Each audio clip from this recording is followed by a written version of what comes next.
3 weeks of Spider-Man content. I should change the name of this show to I'm Part of the Problem.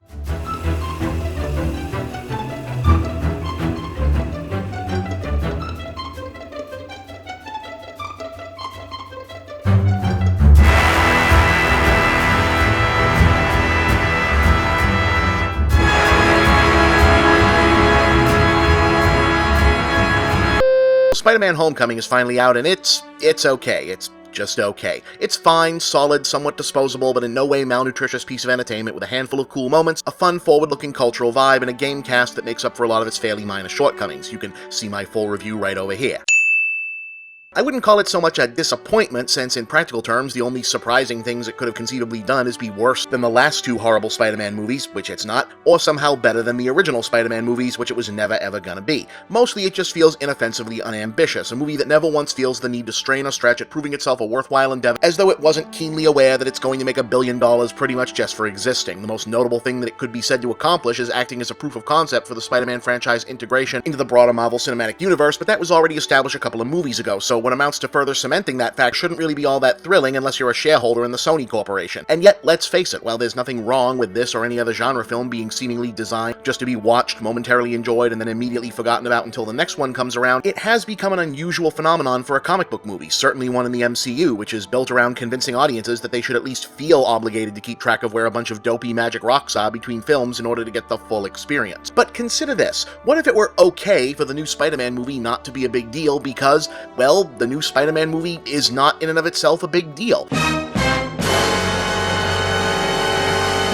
Now, that's not the same thing as saying it isn't important to culturally relevant. As I mentioned before, this is effectively our third week covering it, so yes, it would appear that Homecoming is relevant as all hell. These are big pop touchstones that make up the basis of a shared cultural mythology which, in an age where technology and societal evolution are rendering our old definitions of tribe and nationality increasingly obsolete, it could be said to be forming the connective social tissue of the post-national 21st century. Like it or not, these giant multinational tentpole blockbusters matter as cultural objects potentially more than they have at any other time in our history. But that's talking about cultural presence, which is a different thing altogether from the actual weight and importance of a work itself. Spider-Man Homecoming as a film and a story doesn't really matter all that much because it's not really trying to. It doesn't only lack much in the way of substance, it actually avoids trying to have substance in the first place. From the ground up, it's a film pitched as a side project, even as it's ostensibly the start of the main project for the title character. The three most important things that generally happen to Peter Parker, getting his powers, whatever happened to Uncle Ben in this timeline, and getting tapped to intern with the Avengers, all either happen off-screen or in a previous adjacent movie. Aunt May finding out that Peter is Spider-Man, usually one of the biggest plot points conceivable in any version of this material, gets tossed off in Homecoming as a last-minute gag to send the audience home laughing. It doesn't want to have depth or consequence, it just wants to be a fun diversion. And you know what? That's okay. Not all these things have to be these big, sweeping, grandiose epics. Yes, the Sam Raimi films were, and those were great, but the Amazing films actively tried to copy that and were cheap because of it. Homecoming isn't even all that concerned about the faux complexity world-building of the Marvel Cinematic Universe, even though officially declaring these as the Sony movies you have to see in order to keep up with the Disney movies you actually want to see is the entire reason for it to exist. It's helpful to remember that even though we've blown them up into Hollywood demigodhood this new century, comic book superheroes weren't initially built to be important. Good creators were able to make them important over time in fits and starts, but we're still mostly talking about a subgenre that was designed to sell weekly magazines half filled with advertisements to children for pocket change, churned out assembly line style mostly by journeymen making working class salaries. In that respect, Homecoming being a quickie one-off story whose main overriding focus is selling you on how much fun Spider-Man is so you'll want to buy a ticket to more of him is actually much closer to the foundational DNA of the genre than something like Batman v Superman or even Civil War, both of which strain in the direction of being meaningfully deep commentary on the nature of heroism or some other such hyperbolic self-importance. Now, that's not to say that superhero movies can't be grand, meaningful works of dramatic art as well. The Dark Knight was, Richard Donner's Superman was, Logan was, hell, I've even argued that The Avengers was. And of course, part of the reason why Homecoming feels so insubstantial, as previously mentioned, is that we've already seen Spider-Man movies be substantial as hell, and it turns out they've cast a very long shadow.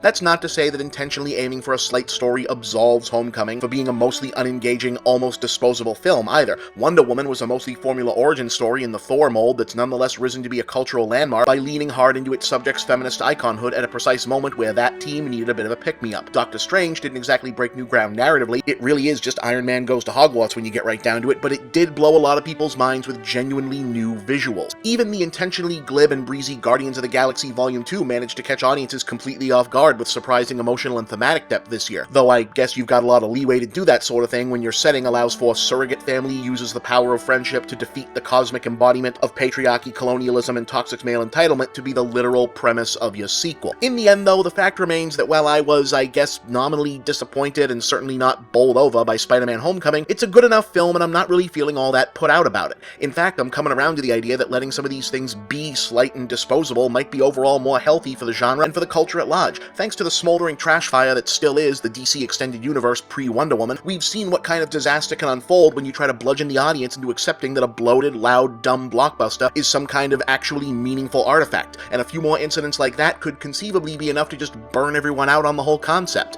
Look, as a production experiment, the Marvel Cinematic Universe thing is a historic success. It's been fun to watch Marvel transform the movie business into the comic book business, and it continues to be fun to notice all the continuity connections and character relationships and think back on the crossovers and the dopey magic rocks and how that all fits together. But just because all that stuff ideally helps create the momentary illusion that each new superhero adventure is part of something like the most important thing ever, doesn't mean that every single one of them needs to take up near-permanent residence in the forefront of your thoughts. That's not to say I don't wish Spider-Man Homecoming had at least had something in the way of actual dramatic heft, or that it won't be significantly less forgivable if the inevitable sequel is also a high-flavor, low-protein nothing burger of a movie, but I do like the idea of Marvel and Marvel fans getting comfortable with the MCU movies that don't demand to be obsessed over for however many months it takes for the next one to come out. And yeah, I guess Ant-Man technically already was like that too, and is a significantly better movie than this one, but that's another show. But nonetheless, I'm kinda glad to see it take shape as a trend. It means more overall variety for the superhero genre, and more free headspace for mainstream film culture to devote to an even greater variety of material. Period. Seriously though, the next one of these should probably be about something.